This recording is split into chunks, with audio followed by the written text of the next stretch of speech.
Season 3, Episode 3 of Star Wars, The Bad Batch returns to Omega, imprisoned on Mount Tantiss, planet Wayland. There are more troops around than usual.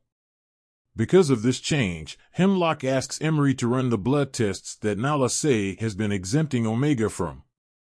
Nala Se tells Omega that if her blood is tested, she will be in danger, and she must escape soon. She even gives Omega a plan to escape. Omega steals Nala Se's datapad while Emery isn't looking, but can't retrieve her blood. Emperor Palpatine visits the facility, interested in Project Necromancer. Crosshair distracts a pair of guards with taunts so Omega can set him free. Omega plans to sneak them out to the crashed ship and use its comms to contact Wrecker and Hunter. Hemlock explains the specimen is safe while they try to replicate the M-count. Palpatine assures that this project is essential to secure the future of the Empire. Just before escaping through Batcher's old cage, Emery catches them and sets off an alarm. Crosshair stuns her, and they run off. Hemlock and Nala Se learn of the escape right after Palpatine leaves. Suspecting Nala Se of assisting, Hemlock locks her in a cell.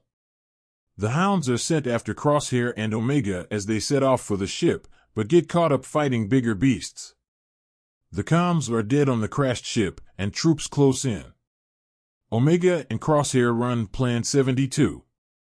Batcher the Hound comes to Omega's rescue in a firefight, then she hijacks the trooper's shuttle. Omega's blood turns out to be able to support a positive M-count transfer with no degradation from the specimen. Because this is important, Hemlock calls off the aerial pursuit. Omega and Crosshair escape the planet, and Batcher too. The episode review. Star Wars, The Bad Batch, Season 3 Episode 3, Shadows of Tantiss proves to be a great effort in providing a connection to Palpatine's return in the sequel trilogy. The show returns to where it's supposed to be, with Omega and Crosshair. While the subtle exposition and foreshadowing are almost too dense, it's likely to be food for the nerds. This episode expertly builds upon the pace and style of the first episode. It progresses naturally, the stakes feel raised, and small details turn out to have large importance. The episode dives even deeper into Project Necromancer. While it may all seem distant and difficult to understand, it basically comes down to this: Palpatine has been trying to clone himself, or at least clones as strong as him, since at least the foundation of the Empire. The Bad Batch is showing the beginning of this effort that carries through The Mandalorian and Ahsoka. There's a lot of vague technical jargon regarding the testing of Omega's blood, but it seems decipherable.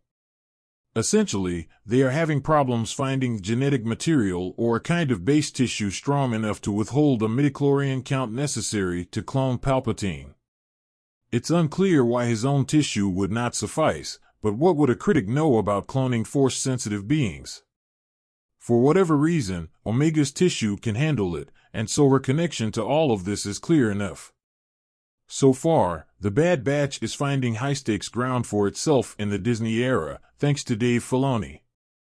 While Project Necromancer has become prolific in all his recent projects, the delivery is subtle and yet so clearly stuffed with love and a keen understanding of the whole franchise.